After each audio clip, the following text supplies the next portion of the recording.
اسی کے خاندان سے چلا آتا رہا، اور یہ جو عورت حاملہ تھی وہ بھی لاوی کے خاندان سے تھی، اور یہ جو حضرت شموئیل علیہ السلام کو اللہ رب العزت نے نبوت بخشی یہ بھی لاوی ہی کے خاندان میں سے تھے، اور یہ آخری بچ جانے والے مرد تھے جو کہ قوم عمالیق کی تباہ کاریوں کے باوجود بچ گئے۔ خیر، اللہ رب العزت نے آپ کو نبوت سے سرفراز کیا، آپ نے بنی اسرائیل کو راہ راست پر لانے کے لیے تبلیغ شروع کر دی۔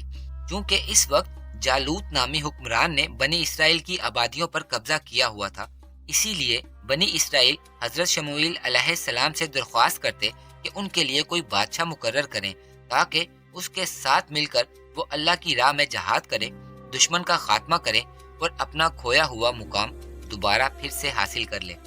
حضرت شموئیل علیہ السلام نے بنی اسرائیل سے یہ خدشہ ظاہر کیا کہ کہیں ایسا نہ ہو کہ جب جہاد فرض ہو جائے تو تم لوگ منہ پھیر لو۔ انہوں نے اپنے نبی کو یقین دلایا کہ ہرگز ایسا نہیں ہوگا، لیکن جب جہاد کا حکم ہو گیا تو سوائے چند لوگوں کے سب نے منہ موڑ لیا۔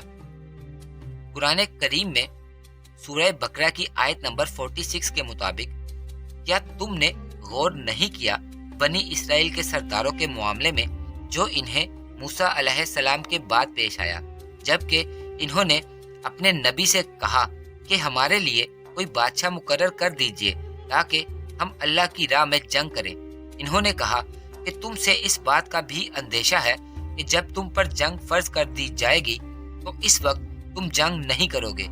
انہوں نے کہا یہ کیسے ہو سکتا ہے کہ ہم اللہ کی راہ میں جنگ نہ کریں جبکہ ہمیں نکال دیا گیا ہے ہمارے گھروں سے اور اپنے بیٹوں سے۔